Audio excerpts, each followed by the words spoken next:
ನಾನು ಹೇಳಿರೋನಲ್ಲ, ನಿಮಗೆ ನನ್ನ ತಲೆ ಅನ್ನೋದು ಡಸ್ಟ್ಬಿನ್ ಆಗಿದೆ.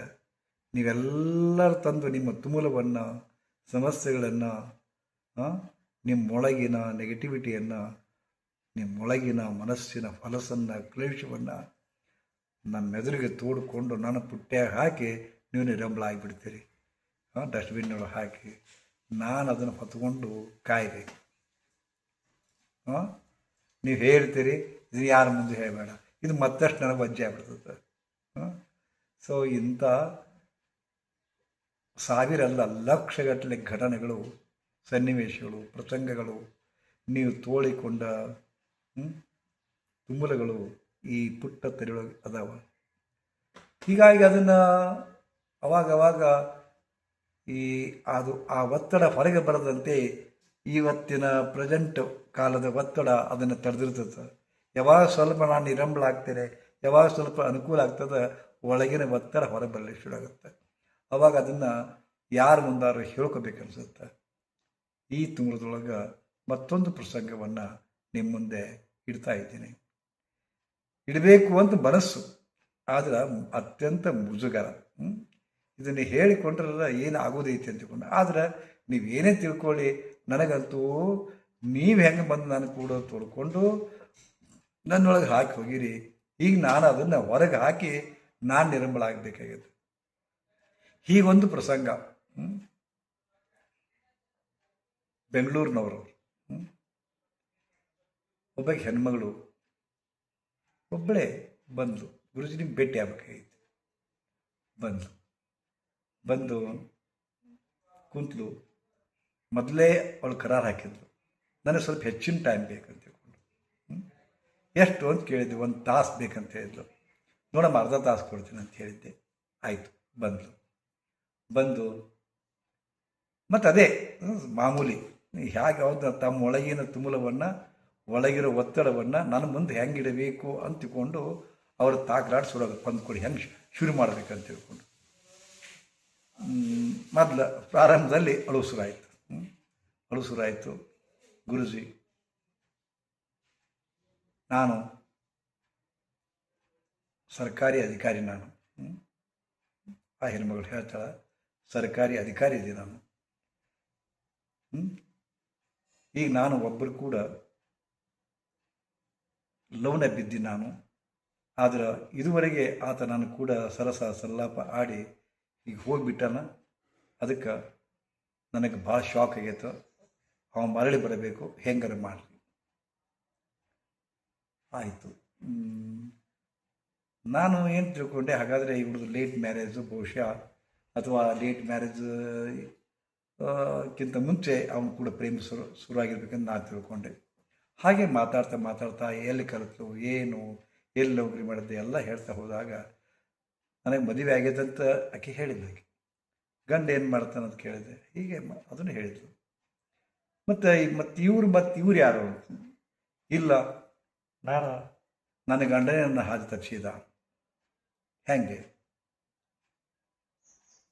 ಕೇಳಿದೆ. ಇಲ್ಲ, ಬೆಂಗಳೂರಿನೊಳಗೆ ನನ್ನ ಗಂಡ ಮತ್ತು ಅವರು ಯಾರಿಗಾಗಿ ಈಕೆ ತಬ್ಕಿಸ್ತಾ ಇದ್ದಾಳ, ತಹತಾಯಿಸ್ತಾ ಇದ್ದಾಳ, ಇವರು ಕೂಡಿಕೊಂಡು ಸ್ಟಾರ್ಟಪ್ ಮಾಡಿದ್ರಂತೆ. ಪ್ರಾರಂಭದಲ್ಲೇ ಒಂದು 80 ಲಕ್ಷ ರೂಪಾಯಿ ಹಾಕಿ ಸ್ಟಾರ್ಟಪ್ ಕಂಪ್ನಿ ಮಾಡಿದ್ದು. ಕೇವಲ 3-4 ವರ್ಷಗಳೊಳಗೆ ಕೋಟಿಗಟ್ಟಲೆ ವ್ಯವಹಾರ ಆಗಿ ಸುಮಾರು 5-6 ವರ್ಷದೊಳಗೆ 300 ಕೋಟಿ ರೂಪಾಯಿಗೂ ಅದು ಬಂದು ನಿಂತಿತ್ತಂತೆ. ಮತ್ತೆ ಮತ್ತೊಂದು ಕಂಪ್ನಿ ಶುರು ಮಾಡಿದೆ, ಮತ್ತೊಂದು ಸ್ಟಾರ್ಟಪ್. ಈಗ ಇಬ್ಬರು ಜಾಯಿಂಟಾಗಿ ಪಾರ್ಟ್ನರ್ಶಿಪ್ ಮ್ಯಾಗ 2 ಸ್ಟಾರ್ಟಪ್ ಕಂಪ್ನಿ ಶುರು ಮಾಡಿದ ಮೇಲೆ ಇಬ್ಬರು ಕೈಯಾಗ ರೊಕ್ಕ ಓಡಾಡಕತ್ತು. ಅವನದು ಇನ್ನೂ ಮದುವೆ ಆಗಿರಲಿಲ್ಲ. ಈಕೆ ಗಂಡ, ಇವ್ರದ್ದು ಮದುವೆ ಆಗಿತ್ತು. ಓಕೆ, ಈಗ ಮದುವೆ ಆಗಿತ್ತು. ಇವ್ರ ಗಂಡ ಮತ್ತೊಂದು ತನ್ನದೇ ಆದಂಥ ಒಂದು ಸ್ವಂತ ಮತ್ತೊಂದು ಕಂಪ್ನಿಯನ್ನು ಶುರು ಮಾಡಿಕೊಂಡ. ಅದಕ್ಕಾಗಿ ಆತ ಪಾರ್ಟ್ನರ್ಶಿಪ್ ಅಲ್ಲದೇ ಇದ್ರೂ ಕೂಡ ಸುಮಾರು ಒಂದು ಎಷ್ಟೋ ಕೋಟಿಗಳನ್ನು ಇವನಿಗೆ ಕೊಟ್ಟ ಸ್ಟಾರ್ಟ್ ಮಾಡಲಿಕ್ಕೆ. ಮುಂದೆ ಈ ಒಬ್ಬನೇ ಮಾಡಿದ ಕಂಪ್ನಿ ಸರಿಯಾಗಿ ನಡೀಲಿಲ್ಲ, ಸ್ವಲ್ಪ ಲಾಸ್ನೇ ಬಂತು. ಈಗ ಅವನು ಮತ್ತೊಂದು ಕಂಪ್ನಿ ತಾನು ವೈಯಕ್ತಿಕವಾಗಿ ಶುರು ಮಾಡಲಿಕ್ಕೆ ಪ್ರಯತ್ನಪಟ್ಟ. ಈತನಿಗೆ ಏನು ಕೊಟ್ಟಿದ್ದಲ್ಲ ಆ ಹಣವನ್ನು ಆತ ವಾಪಸ್ ಕೇಳಕ್ಕೆ ಶುರು ಮಾಡಿದಂತೆ. ಹೇಗಿರುತ್ತೆ ನೋಡಿ, ವಾಪಸ್ ಕೇಳಿದಾಗ ಶುರು ಮಾಡ್ಯಾನ. ಇಲ್ಲಿ ಸಾಕಷ್ಟು ಇನ್ವೆಸ್ಟ್ ಮಾಡ್ಯಾರ, ಈ ಕಡೆ ಲಾಸ್ ಆಗ್ಯದ, ಹೊರಗಡೆ ಸಾಲ ಮಾಡ್ಯಾನ. ಇಂಥ ಹೊತ್ತಿನೊಳಗೆ ಆತನ ತಲೆಯಾಗ ಒಂದು ದುಷ್ಟ ವಿಚಾರ ಬಂದದಾಗ ಈಗಿನ ಗಂಡನ ತಲೆಯಾಗ ಎಲ್ಲ ಸರಿ ಇದ್ದರೂ ಕೂಡ ತಾವೇ ಮನುಷ್ಯನೇ ತಾನೇ ಎಡವಟ್ಟು ಮಾಡ್ಕೊತಾನೆ. ಅದಕ್ಕೆ ಹಾಂಗೆ ಹೆಂಡತಿಗೆ ಒಂಥರ ಆಕಿನ ನಂಬಿಸ್ಕೊಂಡು ಆಕಿನ ಪುಸಲಾಯಿಸಿ ಅದು ಇದು ಮಾತಾಡಿ ಅವಳ ನಂಬಿಕೆಯನ್ನು ನೋಡಿಕೊಂಡು ಒಂದು ಸಲಹೆ ಇಡ್ತಾನೆ. ಹಿಂಗೆ ಐತಿ ಪರಿಸ್ಥಿತಿ, ನೀ ಏನು ಮಾಡಬೇಕಾಗಿಲ್ಲ, ನೀನು ಅವನು ಕೂಡ ಸ್ವಲ್ಪ ನನಗೆ ಗೊತ್ತಿಲ್ಲದಂತೆ ಅವನಿಗೆ ನನಗೆ ಗೊತ್ತಿಲ್ಲ ಅಂತ ತಿಳ್ಕೊಂಡು ಅವನಿಗೆ ಆಗಬೇಕು, ಅನ್ನೋದು ಸಿರಬೇಕು. ಹಂಗೆ ನೀವಾಗಲೇ ಒಂದಿಷ್ಟು ಅವನು ಕೂಡ ಪ್ರೇಮಿಸ್ಲಿಕ್ಕೆ ಶುರು ಮಾಡು ಅಂತ ತಿಳ್ಕೊಂಡು ಹೇಳಿದಂತೆ. ಆಕೆಗೆ ಶಾಕ್ ಆಯ್ತಂತ. ತಾಳಿ ಕಟ್ಟಿದ ಗಂಡನ ಹಿಂಗೆ ಹೇಳ್ತಾನಪ್ಪ ಅಂತಾರೆ ಹೆಂಗೆ ಅಂತ ತಿಳ್ಕೊಂಡು. ಅದು ನೀನನ್ನು ಹಂಗೆ ನೀನೇ ಹೆದರಿಬೇಡ, ನಾನೇ ಇದು ಮಾಡ್ತಾ ಇದ್ದೀನಲ್ಲ ಹಾಗೆ ಈಗಂತ ಪುಸ್ತಕ ಆಯಿತು. ಅದು ಸಹಜವಾಗಿ ಮನೆಗೆ ಬರ್ತಕ್ಕಂಥ ಕಾಲದೊಳಗೆ ಆತನಿಗೆ ಇವನೇ ಇಂಬು ಮಾಡಿಕೊಟ್ಟ. ಮನೆಗೆ ಪದೇ ಪದೇ ಬರುವಂಥ ಒಂದು ಸನ್ನಿವೇಶನ ಸೃಷ್ಟಿ ಮಾಡಿದ. ಮನೆಗೆ ಬರ್ತಾ ಇದ್ದ. ಮನೆಗೆ ಅವ ಬರ್ತು ಟೈಮ್ದೊಳಗೆ ಇವತ್ತು ಪೂರ ಹೋಗ್ಬಿಡ್ತಿದ್ದ, ಹೊರಗಡೆ ಹೋಗ್ಬಿಡ್ತಿದ್ದ. ಮತ್ತು ಹೆತ್ತಿ ಹೇಳಿದ್ದ ಅವನು ಹೆಂಗಾರು ಮಾಡಿ ನಿನ್ನ ಪ್ರೇಮದ ಬರೆಯೊಳಗೆ ಕೆಡಕು ಅಂತಿಕೊಂಡು. ಯಾಕೆ ಒಂದು ಬೇರೆ ವಿಚಾರನೇ ಇತ್ತು ಆ್ಯಕ್ಚುಲಿ. ಮುಂದೆ ಒಂದು ದಿವಸ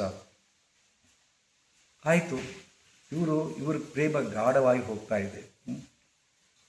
ಆಯಿತಾ, ಒಂದು ದಿವಸ ಈತ ಇದ್ದಕ್ಕಿದ್ದಂತೆ ಅವರಿಬ್ಬರು ಕೂಡಿದ ಸಮಯದೊಳಗೆ ಕದ ಬಡಿತಾನ. ಅವನು ಹೆದರ್ಕೊಂಡು ಒಳಗೆ ಉಳ್ಕೊಂಡು ಅಡಿಕೊಂತಾನ. ಆಮೇಲೆ ಈ ಯಾರು ಕುಡಿದ್ದೆ ಹಾಗೆ ಹೀಗೆ ಅಂತ ತಿಳ್ಕೊಂಡು ಇದು ಮಾಡ್ತಾನೆ. ಅವನು ಯಾರದನ ಅವನು ಸಿಗಲಿ ಅವನು ಕೊಲೆ ಮಾಡಿಬಿಡ್ತೀನಿ ಅಂತ ತಿಳ್ಕೊಂಡು ಖಡ್ಗ ಹಿಡಿದಂಗೆ ಒಂದು ಮಚ್ಚು ಹಿಡಿದು ಇದು ಮಾಡ್ತಾನೆ. ಅವ ಒಳಗೊಳಗೆ ಅಂಜಿ ಬಿಡ್ತಾನಪ್ಪ. ಆ ಸುಮ್ಮನೆ ಅಷ್ಟು ಎಲ್ಲ ನಾಟಕ ಇದು. ನಾಟಕ ಎಲ್ಲ ಪೂರ ಯೋಜಿತ ನಾಟಕ ಆಗಿತ್ತು. ಆಯಿತು, ಮತ್ತು ಹೊರಗೆ ಬಂದಂಗೆ ಮಾಡಿದ. ಆತ ಬದುಕಿದೆಯಾ ಬಡದೇವು ಅಂತ ತಿಳ್ಕೊಂಡು ಅವ್ರಿಗೆ ಹೇಳಿಕೊಂಡು ಹೊರಗೆ ಬಂದ. ಆಮೇಲೆ ಆತ ತಿರುಗಿ ಬರಲೇ ಇಲ್ಲ. ಆಯಿತಾ, ಈಕೆಗೆ ಅವನಿಗೇನು ಅವನಿಗೆ ಈ ತಾನಲ್ಲಿ ಬಂದಿದ್ದೀನಿ, ಅವನು ಕೂಡ ಪ್ರೀತಿ ಮಾಡಿದಾಳೆ ಅಂತ ತಿಳ್ಕೊಂಡು ಅದು ಬಿಂಬಿಸುವಂಗೆ ಇವ ಎಲ್ಲ ಪ್ರತಿಯೊಂದು ಇನ್ನು ನನ್ನನ್ನು ಕೊಂದೇ ಬಿಡ್ತಾನೆ ಅಂತ ತಿಳ್ಕೊಂಡು ಹಂಗೆ ಒಂದು ಕ್ರಿಯೇಟ್ ಮಾಡಿಬಿಟ್ರು ಸೀನ್. ಹೌದಾ, ಈಗ ಅವ ಫ್ಯಾಕ್ಟ್ರಿ ಬಿಟ್ಟು ಓಡಿಬಿಟ್ಟ. ಆತ ಬ್ಯಾಚುಲರ್, ಮನೆಯೊಳಗೆ ತಾಯಿ ಒಬ್ಬಳೇ ಇದ್ದರು. ತಾನಿದ್ದು ಊರೊಳಗೆ ಅವನೊಬ್ಬಳೇ ಬಿಟ್ಟು ಇವ ಗಾಯವಾಗಿಬಿಟ್ಟ. ಸೊ ಕೊಟ್ಟಂಥ ಸುಮಾರು 7-8 ವರ್ಷ ಆಗೈತಿ. ಈಗ ಕೊಟ್ಟಂಥ ರೊಕ್ಕ ಅವನು ಕೇಳಕ್ಕೆ ಬಂದಿಲ್ಲ. ಯಾಕಂದ್ರೆ ಕೇಳಕ್ಕೆ ಬಂದಪ್ಪ ಕೊಲೆ ಮಾಡ್ತಾನೆ ಅಂತಕೊಂಡು ಅವ್ನು ಇದಾಗಿ ಒಂಥರ ಸೀನ್ ಕ್ರಿಯೇಟ್ ಮಾಡ್ಯಾರಲ್ಲ. ಆದರೆ ಈಕೆಗೆ ವಿರಹ ವೇದನೆ ಶುರುವಾಗೈತೆ. ಈಗ ಗಂಡ ತಾನೇ ಅವನು ಕೂಡ ಇರಂತ ಹೇಳಿದ್ದು. ಈಗ ಅವನ ಬಗೆಗೆ ಅವ ಸ್ವಲ್ಪ ಸ್ಮಾರ್ಟ್ ಇದ್ದ, ಗುಂಡಕ್ಕಿದ್ದ. ಈತ ಪೀಚಲು. ಹೌದಾ, ಈತನಲ್ಲಿ ಆ್ಯಕ್ಚುಲಿ ಹೆಂಡತಿಯನ್ನು ತೃಪ್ತಿ ಪಡೆಯುವಷ್ಟು ತಾಕತ್ತಿರಲಿಲ್ಲ. ಸಹಜವಾಗಿ ಅವಳು ಪ್ರೀತಿಯ ನಾಟಕ ಮಾಡೋಕ್ಕೆ ಹೋಗಿ ನಿಜವಾದ ಪ್ರೀತಿಯನ್ನು ಅವನು ದಾರಿ ಎರೆದಿದ್ದು. ಮತ್ತು ಇಬ್ಬರು ಗಂಡನಿಗೆ ಬರೀ ಪ್ರೇಮಿಸಿರು ಅಂತಿಕೊಂಡು ನಾಟಕ ಮಾಡಂತೆ ಹೇಳಿದ್ರು ಕೂಡ ಅವರಿಬ್ಬರು ಕೂಡೇ ಬಿಟ್ಟಿದ್ರು. ಅವರು ಆತೇನೋ ಗಾಯವಾಗಿದ್ದ, ಆದರೆ ಈಕೆ ಮಾತ್ರ ಅವನನ್ನು ಬಿಟ್ಟಿರಲಾರ್ದಂತೆ ಅವಳ ಮನಸ್ಥಿತಿ ಆಗಿಬಿಟ್ಟಿತ್ತು. ಈಗ ಫೋನ್ ಮಾಡಿದ್ರೆ ಫೋನ್ ಎತ್ತಲಿಲ್ಲ, ಇದು ಆಗಿಲ್ಲ ಅನ್ನೋ ಈಕೆಗೆ ಹುಚ್ಚಿಡ್ಬಿಟ್ಟಿತ್ತು. ಅದಕ್ಕೆ ನನ್ನ ಕಡೆ ಬಂದಿದ್ಲಕ್ಕೆ. ನನ್ನ ಕಡೆ ಬಂದು ಗುರುಜಿ ಅವನೇ ಬೇಕು, ನನಗೆ ಗಂಡನ ಬಿಡಕ್ಕೆ ತಯಾರಿದ್ದೇನೆ. ಮತ್ತು ಅವ ಸಿಗಲಾರ್ದಕ್ಕೆ ಆತ್ಮಹತ್ಯೆ ಮಾಡ್ಕೊಂಡೋಗಿ ಹೋಗಿದ್ದೆ. ಆವಾಗ ಗಂಡಗೂ ಹೇಳಿನೂ ಬಿಟ್ಟೆ, ನೀನು ಬರೀ ನಾಟಕ ಮಾಡಂತ ಹೇಳಿದೆ, ಆದರೆ ನಿಜವಾಗ್ಲೂ ನಾವು ಕೂಡಿದ್ದೀವಿ, ನನಗೆ ಅವ ಬೇಕು.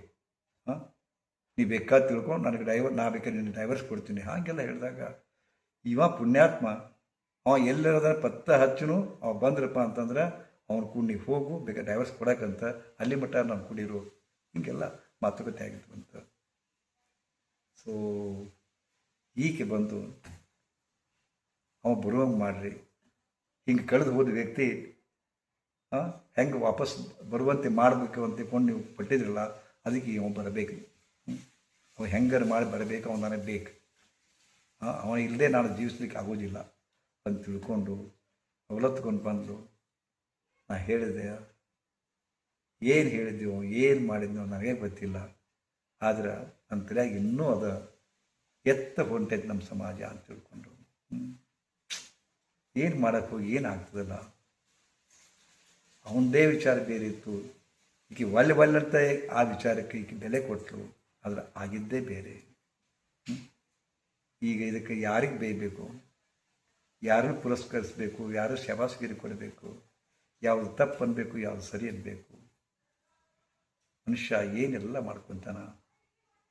ಈ ಪ್ರೀತಿ, ಪ್ರೇಮ, ಸೆಕ್ಸ್, ಲೈಂಗಿಕತೆ ಎಲ್ಲ ಏನಪ್ಪ ದೇವರ ಎಂಥ ಬಂಧನವನ್ನು ಕ್ರಿಯೇಟ್ ಮಾಡಿಬಿಟ್ಟಿದ್ದಿ.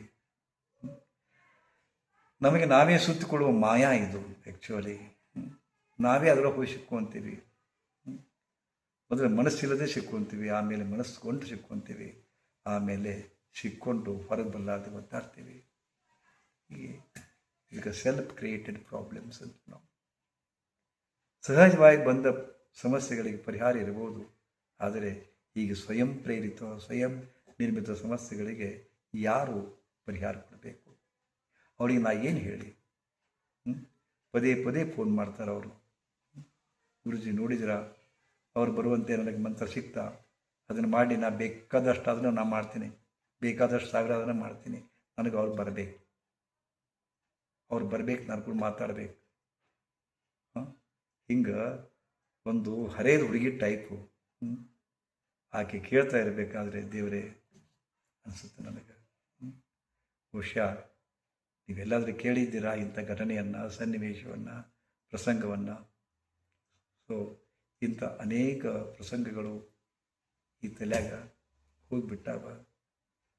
ಅವಾಗ ಹೊರಗೆ ಬರೋಕೆ ಹಣಿಕೆ ಹಾಕ್ತಾವ. ನಾನು ಮತ್ತೆ ಒಳಗೆ ಕಳಿಸ್ತೀನಿ.